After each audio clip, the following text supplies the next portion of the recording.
Ready? Yeah. That sounds like Toastmasters to me.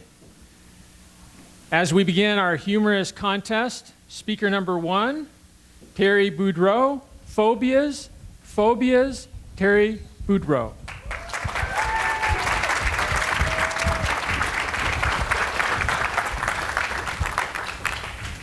Who here will admit to have a phobia? Anyone?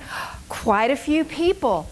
Webster's defines a phobia as an exaggerated, usually illogical or inexplicable fear of an object, set of objects, or a situation, usually posing little or no actual danger.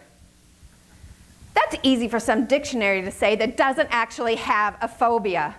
Good afternoon, fellow Toastmasters, distinguished Toastmasters, and to our honored guests. I'm here to urge every one of you, step out of your phobia closet and embrace your fears. There are a lot of common fears that most of you have probably heard of. Some of you may have been what you were admitting to, such as acrophobia, fear of heights, aviophobia, it's fear of flying. And I bet some of you may have even joined Toastmasters because of your glossophobia, fear of speaking in public. But there are also some unique phobias that some of you may not have heard of because it's only the most unique of us that suffer from them. The first one is electoral phobia. Electoral phobia is the fear of chickens. And I asked myself, what is it about the chickens that could really cause this phobia? Is it the feathers? Maybe it's that clucking noise. I think maybe it's that scratching thing that they do. I could see where that could cause some fear. Then there's barophobia. Barophobia is the fear of gravity.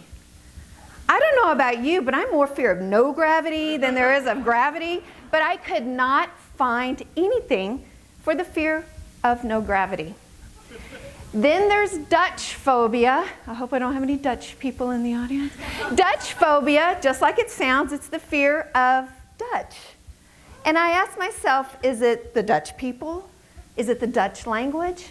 And then I figured maybe it's just the wooden shoes. But Dutch phobia. There's hypenophobia, which is a fear of responsibility. Now I know what my ex-husband suffered from. Then there is polyphobia, fear of many things, and the ultimate of phobias, which would be phobophobia, fear of phobias. Now I will admit that I have some phobias that are unique, irrational, illogical, perhaps, but these are real to me. My first phobia is what they call Lutra Phobia. Lutra Phobia is the fear of otters. Now I know some of you are like, but they're so cute. No, not to me. Not to me at all. These things look like hairy cats that swim in the water. And I realized my phobia for otters when I was swimming. I was training for a triathlon and swimming in a lake, and I am by far not a good swimmer. I would say below average swimmer. As I'm out there struggling, I see something coming towards me. And it looks like two little nostrils coming out of the water. And I look, and as it comes closer, I realize I see this hairy body. It's an otter. I broke Olympic swimming records on that particular day to get away from that otter. My second phobia is so unique that there wasn't even a name for it, so I came up with one myself. And I call that heliophobia. Heliophobia is a fear of helium balloons. Now, it's not the actual balloons that I'm afraid of, it's popping. And some of you could probably agree with me there.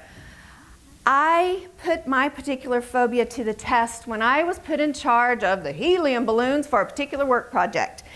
I went to the store, I'm having a wonderful time picking out the different colors. There's someone else that's blowing them up. And then I realized I got a little overzealous on the number of helium balloons that I had purchased when I looked at my car and looked at the helium balloons. in my very, very small car. As I was stuffing the helium balloons in there and I was sitting in the driver's seat, every square inch of my car was filled with a helium balloon. They were all around my head where I could literally hear the helium molecules bouncing off the sides of the balloon. I could not wait to get to work, get out of that car, and have someone else remove all of those balloons.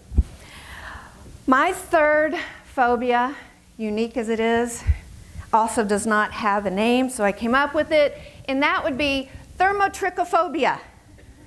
Thermo Phobia is fear of hair dryers. And you were probably wondering, but Teri, your hair is so perfectly coiffed. How could you be afraid of hair dryers? And I will tell you, it is a struggle every single day. This fear, every time I turn the hair dryer on, all I can think of is there is going to be smoke, a fire, my hair's on fire, and there's this inferno in my bathroom. And it's a scary, scary thing for me. I blame it all on my sister, my older sister, because when I was younger, I was blow drying my hair, little sister, minding her own business, I'm sure. And she took my hand that had the hair dryer in it, pulled it back, and threw it up against my head.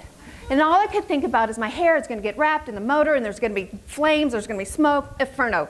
So to this day, I am afraid of hair dryers. Phobias, illogical, exaggerated, posing little or no actual danger. This is all easy to say if you don't suffer from a phobia. But I'm here before you as a Lutra Phobic, and I have embraced my fears. Mr. Toastmaster.